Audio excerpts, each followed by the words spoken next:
আমি বিশ্বাস করি এবং দেশবাসীও বিশ্বাস করে ডক্টর ইউনূস বাংলাদেশে কোনো নির্বাচন দিবে না।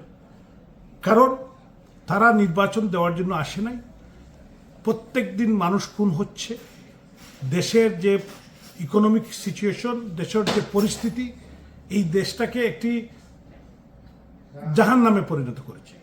এবং আমি বিশ্বাস করি, দেশের মানুষও এটা বিশ্বাস করে, বহির্বিশ্বে যারা আছেন আমাদের বাঙালিরা সবাই এটা বিশ্বাস করে যে ডক্টর ইউনূস কোনো নির্বাচন দিবে না।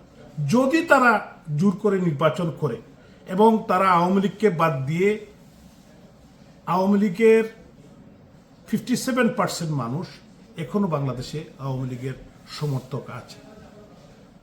এই 57% মানুষকে বাদ দিলে এবং আওয়ামী লীগের যে অ্যালায়েন্স, জাতীয় পার্টি, তারপরে প্রগ্রেসিভ, আলাদা আরও অন্যান্য দল আছে যারা 14 দলীয় মোর্চা, যেটা এদেরকে বাদ দিয়ে যে একটি নির্বাচন হয়, এই নির্বাচন দেশবাসীও মানবে না, বিশ্ববাসীও মানবে না।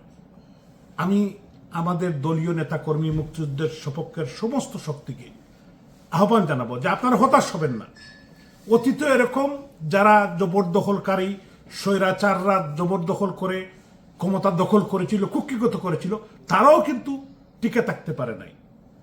এদেশের মানুষ, এই মুক্তিকামী মানুষ যুদ্ধ করে 30 লক্ষ মানুষ রক্ত দিয়েছে, 3 লক্ষ মামুন সপ্রভ দিয়েছে, গণতন্ত্র পুনরুদ্ধারের জন্য রাজপথে রক্ত দিয়েছে। আমি বিশ্বাস করি মানুষ যখন জেগে উঠবে তখন এরা পালাবার পথ পাবে না। বঙ্গবন্ধুর কন্যা আমাদের প্রাণপ্রিয় নেত্রী রাষ্ট্রনায়ক শেখ হাসিনা, আল্লাহ তাআলার অশেষ রহমতে উনি সুস্থ আছেন, উনি বেঁচে আছেন।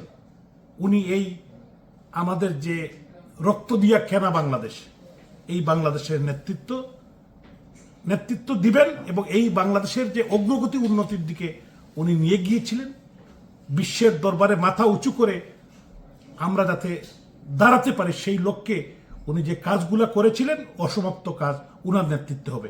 জয় বাংলা, জয় বঙ্গবন্ধু।